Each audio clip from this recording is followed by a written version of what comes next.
Hi friends, అందరూ బాగున్నారా? నేను చాలా బాగున్నాను. నేనైతే మా ఇంట్లో మా పిల్లలకి ఎలా జావ చేసిస్తాను.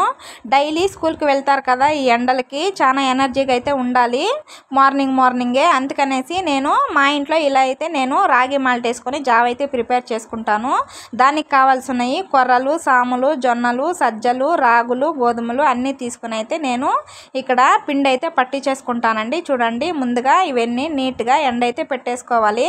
తర్వాత ఇవన్నీ పౌడర్ అయితే చేసి పెట్టుకోవాలి. నేనైతే ఇక్కడ అన్నీ ఇలా ఎండ పెట్టేసుకొని రాగులను అయితే నీట్గా వాష్ చేసుకుంటాను. ఎందుకంటే రాగులు చాలా డస్ట్ అయితే ఉంటుంది. ఇలా చేసుకొని దీంతోనే దోశ, ఇడ్లీ, సంగటి అయితే చేసుకుంటాను. ఆ వీడియోస్ ముందుగా వచ్చేస్తాయి.